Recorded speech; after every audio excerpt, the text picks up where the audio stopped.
What's up, everybody? Week 5, he said, she said. What did the fans say when it came to our ACC teams? A lot of head-to-head matchups, a little bit of who stood on business, who was struggling a little bit, and what happened, head-scratching games. Let's talk about all of that on today's show. You are Locked On ACC, your daily podcast on the Atlantic Coast Conference. Part of the Locked On Podcast Network, your team every day.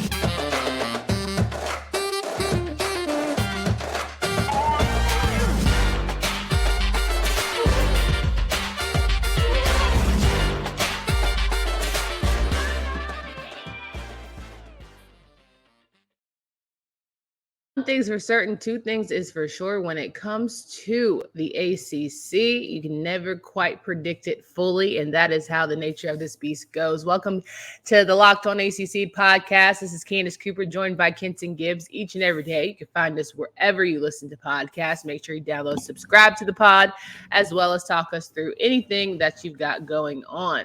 Today's episode is brought to you by FanDuel. This episode will make sure that you have make every moment more. Right now, new customers can bet $5 and get $200 in bonus bets guaranteed. Visit FanDuel.com/lockedon to get started. Kenton, how are we feeling on this Sunday going into Monday? Reactions towards week 5 for the ACC. You know, I still feel good about the ACC, despite some of the things that we saw happen this weekend, despite some big letdowns by people that we believed in on this show. I'm not looking at anybody but you, Key. It's all right. We'll be all right. I also think it's a lot of like head-to-head matchups, a lot of turmoil, a lot of fighting between each other, which, I can handle that. Some people who should have won, some people who we weren't really surprised they lost, and a little bit of in between. We'll talk about all of that here on today's show. One of the biggest things we, of course, had to talk about is when will we ever, if ever, get over that Notre Dame versus ACC hump? Because it still feels like Notre Dame has our number. So if we ever want Notre Dame to join the conference, it might help if some of our teams beat them. I don't know. I mean, I agree, but also, I hate to say this. Yep, say it. I really do. All right. But that Duke team played above their heads for most of the game. I think the first half was very disappointing for Duke, especially Mr. Polino, who, I mean, had he done his job, they'd win that game. Yeah. And that's just an objective truth. He had 2 field goals that are tantamount to chip shots, but college kickers are going to college kick that thing up. So, every time. It's really unfortunate because those were 2 really long sustained drives by Duke too. Those weren't like short, we got a turnover, we're in great position. Yeah. They earned those points. Yeah. And Polino said, not so fast, my friend. But with that being said, I mean, at the end of the day, you're right. Notre Dame has our number. But even if we were whooping the wheels off them, it wouldn't help. They wouldn't join the ACC. If anything, they'd be more likely to say, oh, no, we're not going to play the ACC anymore. Let's join with the Big Ten or the Pac-2 or the 2-pack now. Let's go to the American Athletic Conference or something. Yeah, the 21-14 victory by Notre Dame against Duke and Wallace Wade, college game day, all the bells and whistles, all the things, was super exciting time for the ACC and the Blue Devils, of course, with people who, like me, enjoy Duke football only for my various reasons. We all have ours. The road to getting 10 wins is still there, still a lot in front of us. Okay, let's stay positive vibes, because girl needs her money. But Sam Hartman certainly had a day. If anything, yet again, it felt like old times, old vibes for Sam Hartman in regards to just, struggling against some really good defenses. But credit to the Fighting Irish for getting it done and him being one of the ones who got that final playoff. Kenton was there and all the things. We were in on it, feeling like Duke was going to get the dub. Unfortunately, they did not. And then our fans said that Notre Dame was going to win. So good on them. Yeah. This week was actually the tightest that it has ever been in terms of the game picking. We had 3 folks tied at 4-2 because obviously we added in my co-host on Locked On ACC, Grayson Boone. Love you, Grayson. Talk to you later, player. But we obviously added in Grayson, and we had 3 folks go 4-2, 1 go 3-3. We're not going to say any names on who went 3-3 this week. Well, how about you just let us go through the whole thing before you sit here and give out everything away? Oh, well, I didn't give everything away. There's still plenty of games to figure out who got what right and wrong. You know what I mean? So, Leave it to Kenton to always just, have pre-production meetings and then do his own thing. Meanwhile, while we're sitting here and setting up the next scene, if you could pull up that graphic, that would be so great. Let's talk about the fact, though, that Riley Leonard did get hurt. Knee was a little bit tweaked. We will look to see how that sort of plays out, because that will change the trajectory of Duke's season if Riley Leonard cannot go. Period, point blank, no questions about it. 1,000%. And anybody who says otherwise is lying to themselves. I mean, let's just be brutally honest about this thing. And this is not to say that Duke is a bad team without Riley Leonard. That's not what I'm saying at all here. What I am saying is Riley Leonard is that impactful. Like, Riley Leonard's not just another guy that's just kind of out there doing no. Riley Leonard is a drink stirrer. He's a guy that, objectively speaking, when he's on your team, you're a lot better than when he's on the field. Rather, you're a lot better than when he's not. And for him to go out in that way, that's tough. That's a really tough one that you kind of got to live with there. And so we're hoping that Riley Leonard's okay. Didn't official word come down on the injury yet? I haven't heard. I haven't heard official from Duke team, but I think hopefully it is something that isn't season ending or anything like that. But we'll stick tuned for that Monday Elko report to see just where we land on that one. Let's get into the rest of these week 5 matchups, talking through the Friday Night Lights game that was a Kickstarter for the weekend. Louisville and NC State was certainly one where it was a very much energy, home crowd advantage. NC State had all the things to be great, came up a little bit short in the end. But man, NC State defense, if nothing, hang your hat, because you did a good job.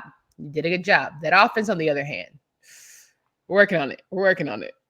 So, I'm from Hockey Town, and I love hockey. Huge Red Wings fan. Always rooting for them and all that good stuff. The guys are playing is underway, folks. Don't worry. But when a goalie is pitching an absolute shutout, when a goalie is just stopping everything, they're doing amazing. And your offense can generate nothing, they say that goalie is standing on their head. Well, listen, that defense, I mean, trust me, fully upside down, not going nowhere, doing everything they can. And the reality is, Brennan Armstrong ain't the guy. He ain't the one. He ain't one of them ones. He's not that. UVA sold NC State a lemon, and they bought it hook, line, and sinker. He has looked pitiful this year. He had the worst QBR of any quarterback in the ACC this weekend. His QBR, by the way, is on the scale of 1 to 100. His average being 50. His was a 13.7. The boy is defense illiterate. He could not read a defense if I gave him a book that said, this is where the coverage will be. This is where you should throw it. He does. Give him this. He does have a strong arm. The only problem is it's a howitzer. You never know where it's going to go. We made Cam Kelly, UNC transfer that went to Louisville, look like Sean Taylor reincarnate. I sat there and said, what under God's green earth are we doing making Cameron Kelly look like an All-American? But I digress. It's Cameron, but go ahead. Cameron, I don't care what you call him. I'm going to call him whatever I want to call him, because ain't no way he should have been doing all that against NC State. Ain't no way. Well, I guess my biggest thing talking about this NC State-Louisville matchup here, and Plummer, I thought, looked very much pedestrian. I think he was very lucky to have all his units and all his weapons. But beyond that, I feel like Armstrong and Anai would be on a better page because they've been together. And a lot of people are saying, well, maybe it's the artillery. Is it artillery? Yeah, weaponry is artillery. Yes, those are the weapons he has to work with. Yeah. Maybe, Concepcion is just not the guy for him. They're not connecting. They're not flowing. Maybe it's the backfield. They're not figuring out how to vibe and all the things. Like, maybe the guys, the synergy, what we're trying to do with the whole transfer portal or emulate sort of free agency where you bring in a quarterback who was good at one place and try and keep him in another place. It's not quite working. And I know there have been several, hey, big head texts to Devin Leary. So here's the thing. Devin Leary has looked very bad this year too. So anybody, I know, and let me talk directly to Wolfpack Nation right now. I'm going to touch your shoulder when I say this. Stop with the revisionist history. You do not want Beck back.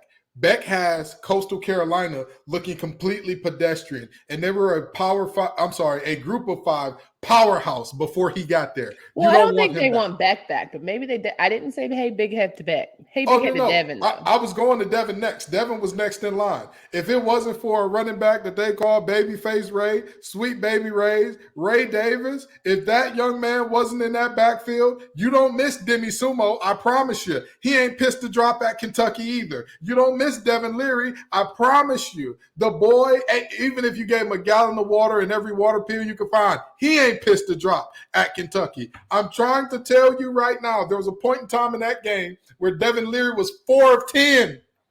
4 of 10. If Billy Napier wasn't nicknamed LinkedIn Billy because he's finna have to upgrade that thing pretty quickly, I promise you, you would not be saying that you missed Devin Leary. So Wolfpack Nation, there are many complaints to have, but please, don't do that. Don't do that. So I guess the real villain here is Dave Doran. You want to talk about it? You know, there's a conversation to be had there, but I will say this in a nice defense. So for those of you who don't watch Locked On Wolfpack, please go watch the episode that is going to be posted simultaneously to this one, because I did our first ever Locked On Look where we break down the play in detail in terms of a play that shifted the momentum of the game for the better or the worse. And I showed in detail how Brennan Armstrong's failure to read a defense cost NC State that game. Look forward to reading that one. But all that to say, it's going to be a long season for NC State. Credit to Louisville for getting the job done, being 5-0, going to hostile territory and coming up with the win. All you can do is keep your head up high and keep that thing rolling there. Let's pay some bills here and talk about Athletic Brewing Company has completely changed the game for non-alcoholic beer. They make non-alcoholic beers that actually taste good and are full of flavor. Great tasting and award-winning, and beat out full-strength beers in global competitions. You can find Athletic Brewing's non-alcoholic brews at a store near you or buy online at athleticbrewing.com. First-time customers, use code LOCKEDON to get 15% off your first online order. That's LOCKEDON at checkout for 15% off athleticbrewing.com. Near beer. Exclusions and conditions apply. Athletic Brewing Company, fit for all times. Kenton Gibbs and I talking through week 5. He said, she said, the fans said. We all chose Louisville because we just felt like NC State didn't have it offensively. So credit to us for having some wherewithal. I was almost going to pick NC State off the strength of playing in Carter Finley on a Friday night, a blackout game. It felt like right. But then I remembered who your quarterback was, and we go from there. I think the most surprising thing about this game wasn't that Louisville won, it's how they won. The number one offense in the conference was held to 13 points. Mm-hmm. They were held to 13 points with 2 turnovers, both of which put NC State at their own 40 or further or closer to their end zone. Yeah. And Brennan Armstrong said, hey, brother, don't worry about it. I still need my Huggies at night. I'm a bedwetter. I am not going to handle business here.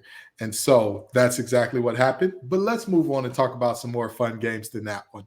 Clemson and Syracuse, another fun one. Clemson is very much sick of y'all talking about them like a dirty dog, and they handled business as so. 31-14 victory over the Syracuse Orange Men, and the fact that it was at Syracuse. We know that Dino Babers is certainly the guy that has been one to play Clemson very close, but it wasn't close at all. Never really felt like Syracuse was in this game. In a lot of ways, Garrett Schrader, was getting sacked left and right. A lot of crazy hits on Garrett. I don't know. Some could be argued as targeting, but we can talk about that another day. 5 sacks, 3 forced fumbles. It was a long, long day for that Syracuse offense. And we've been very high on Garrett Schrader in that offense in the sense of their improvement are steadily just flying under the radar. But this was the one where we kind of the test of maybe they're not quite that team we thought. I mean, I don't think it was not about Syracuse not being the team we thought. I think it was more about Clemson not being the team that a lot of people thought. I told folks. In what regard? This is not a bad Clemson team. This is bad for Clemson standard. This is not a bad team in general. And everybody got all up in arms and pretended like, oh, this team is terrible now. And they're terrible for Clemson standards. Yes. If you compare them to all the teams the last 10 years, sure. They get their doors blown off by virtually all of them. But that team that gets their doors blown off by most of the last 10 years Clemson team, they're still good enough to win 7 to 8, maybe even more games in the ACC this year. So you're trying to say even on their best day, they could, even on your best day, speaking generally, you still couldn't beat Clemson. We're talking to a lot of ACC teams here. All right. Hey. There are a lot of ACC teams that I would look at right now and say, you play your best game against this Clemson team, and they play their maybe above average game, they come out with that win with all due respect. Huh. I don't know if I agree with that, but I'm going to let you have that one. I think that Cade Klubnik threw 2 touchdowns. He had a strong day, and it's moving in the right direction. Maybe they're going to be a back half team. They have nothing but, the road ahead of them, and there's a lot of ACC football to still be played, but don't count them out, I guess is what we come to that conclusion to say, because you guys, fans in Kenton, certainly didn't pick Clemson to win. I felt like Syracuse, why not? You're in the Loud House. Might as well make something shake. Dino, you always know I'm down for you. Didn't quite turn out in my favor, but we live to see it another day. Yeah, I agree.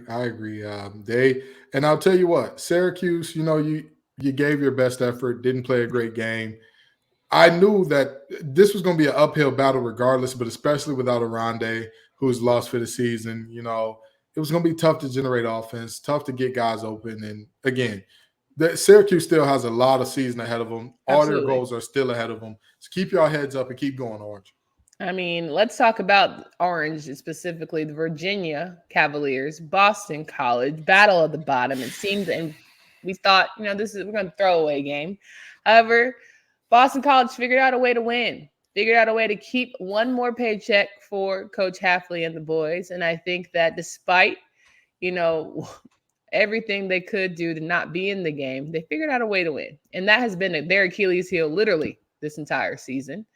Virginia also figuring out, just needing desperately a way to win. It's not going great for Tony Elliott and the boys. It's just really not. Comes down to a kick. Eagles come out on top. That's how you figure it out to do it at home. But man, oh man, it's getting scary. It's scary hours in Charlottesville. Antonio Elliott. Is that his government name? Yes, that's his government name. Antonio Elliott. Come here. We need to talk. How do you keep? How do you incessantly? How do you repeatedly snatch defeat from the jaws of victory? Brother, you got to help me out. Are you being paid to lose these games? Are you? Listen, Tony, can I call you Tony? I'm going to call you Tony. Tony, this is not the NFL. This is not the NBA. There is no draft. There is no lottery. Losing games will not get you top recruits. In fact, it has the opposite effect generally. Yes, it does, Tony. It does. So another game, last game against NC State, you sit up here, score a touchdown. All you need is a 2-point conversion, 3 yards out. LOL, JK, your offensive lineman wants to headbutt somebody. So now you got to convert from the 18. You do that. Now your quarterback wants to stand like Paul Bunyan. Look at me. I'm a cool boy. Now you move back 15 yards and boom, you give up a big kick return to Julian Gray, who is about NC State's best offense at this point. And then you give up the field goal to lose the game to them. And then in this game, you allow Boston College to have their biggest comeback in nearly a decade or over a decade, I believe. Brother, no, it was 2014, so it was nearly a decade.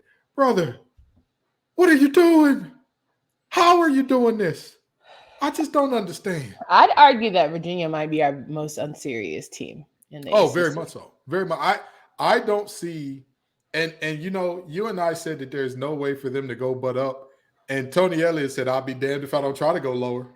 I'll be damned if I don't try to go lower than the bottom, baby, because I'm on the way. We coming straight to the bottom. That's where we're going.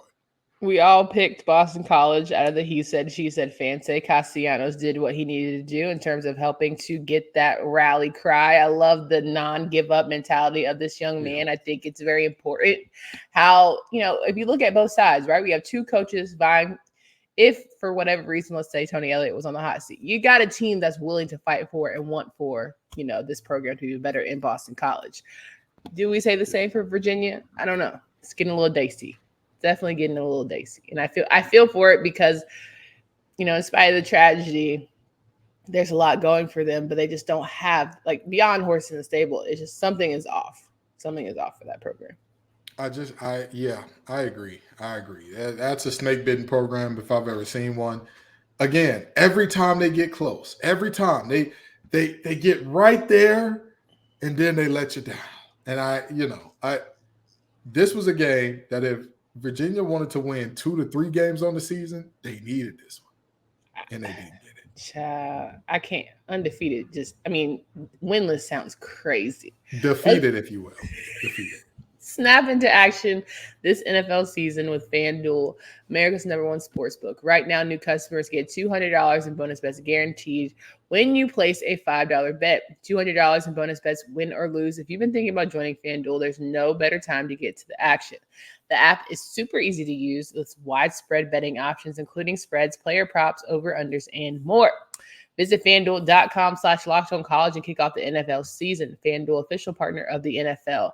And boy, I think we have another official partner of the NFL, and her name happens to be T Swift. And I cannot wait for them to break up so we do not have to keep talking about that. But that's neither here nor there. Just my little 2 cents. Marketing is a crazy drug. Mm-hmm. Speaking of marketing, if you had told me the script of this week 5, and you said Georgia Tech was in the script to blow one badly, and it was going to be against Bowling Green, I wouldn't believe you. But the Yellow Jackets said, hold my beer. Yeah. Not only are we going to lose, but we're going to lose badly. And it's just like, Kenton he's been going the hardest for you, my guy. And what a more disappointing, I don't know, Virginia might be close, but more disappointing of like, why? What's going on? What happened? Has been for the Yellow Jackets this season. And Bowling Green was definitely not one I would have on the list as a loss. Oh, I totally disagree in terms of Virginia. You thought Bowling Green? Oh, no. I didn't think in terms of Virginia being the most disappointing. We knew what Virginia was going to be. I don't think that there was a single soul saying, Virginia football is going to be crazy this year. They're going to be wild this year. There was actually Kenton. Yes. You thought that Virginia was going to be this bad? Yeah. Yeah. 0 win bad? No, they got William and Mary next. They're going to get one. They're going to beat William and Mary. All right. They're going to beat William and Mary. All right. Okay. I think that's a safe one. I think it's safe to pick Virginia in that one. That's crazy. Go ahead. Listen, Tony. The fact that you said safe and Virginia in the same sentence lets me know you might be on that ooh-wee tonight. I don't know. Tony, I live a drug-free lifestyle, okay? Don't accuse me of that. They already talking about, Kenton, do we need to talk to you about the medicinals on this show? So we don't need to go there. I ain't know nothing. I live a clean lifestyle. But anyway. Oh, my God. I expected them to be this bad, but Georgia Tech, I'm not mad at Georgia Tech for losing, some of the games that they've lost so far. I'm not mad at them for a lot of things. I'm disgusted and disappointed with losing to Bowling Green. And here's the part that disgusts me. Disgusted is worse than mad, but go ahead. But that's what I am. That's what I am. Because here's the part that disgusts me about this, Ken. These players said we overlooked Bowling Green.